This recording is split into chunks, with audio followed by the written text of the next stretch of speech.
بعضو فقهاو لیکلی دي کو یو انسان داغه زنانه او خزه داسې وي چې بالمازه وي مونځ نه کوي، نو اولنې مرحله ده پوی کا چې مونځ کوه، مونځ د الله حکم دی. د مونځ په ټایم کې چېرته ځم اواز وکړم مه راځه، فرض مونځ دا پتا باندې لازم دی.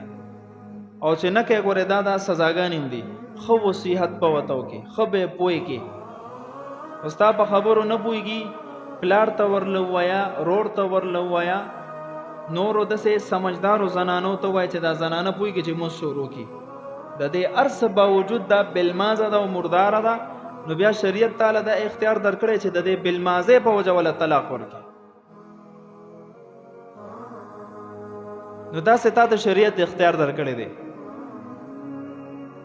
بل طرف ته یو حدیث مبارک کې راځي، نبی علیہ السلام فرمایلی دي ان ابلیس یضع عرشه علی الماء،